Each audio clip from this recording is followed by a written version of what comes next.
mid to late 80s was arguably the most creative era for Konami, with hits like Castlevania, Gradius, Metal Gear, Maze of Gallius, as well as Contra hitting the scene. An action-packed run-and-gun shooter inspired by movies like Alien and Predator, Contra started its life in the arcades, but it was on the NES where the series really picked up steam. In the PAL region, the protagonists Bill and Lance were replaced by two badass robots to comply to the more strict censoring rules in Germany. The name was also changed to Probotector.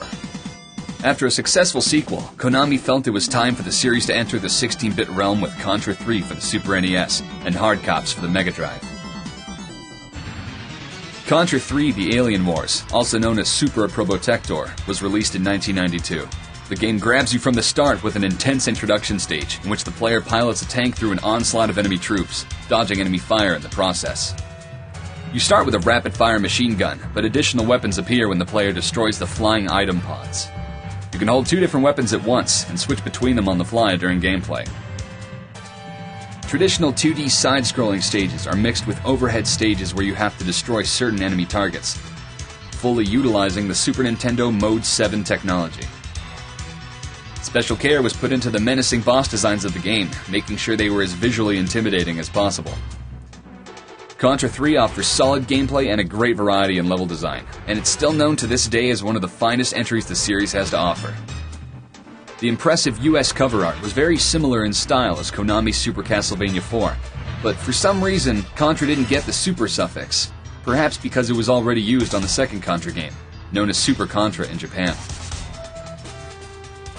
When Contra 3 was released, Konami wasn't yet a third-party developer for Sega, so Mega Drive owners had to wait a little longer for an installment on their console.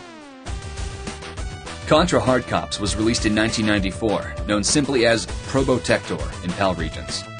The game takes some elements from the Super Nintendo title, but also dares to take it into a new direction with the option to choose between 4 characters, 2 humans, a robot, and a wolfman, each with their own advantages and special weapons.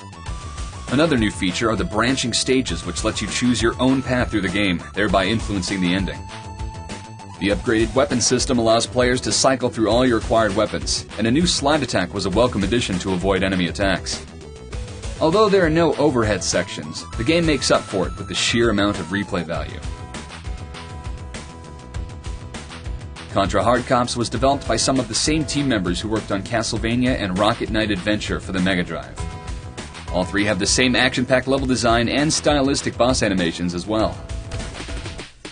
After these two 16-bit gems, the series struggled to be as successful on the 32-bit system. But later installments such as Contra 4 and Contra Rebirth brought the 16-bit flair back to the series.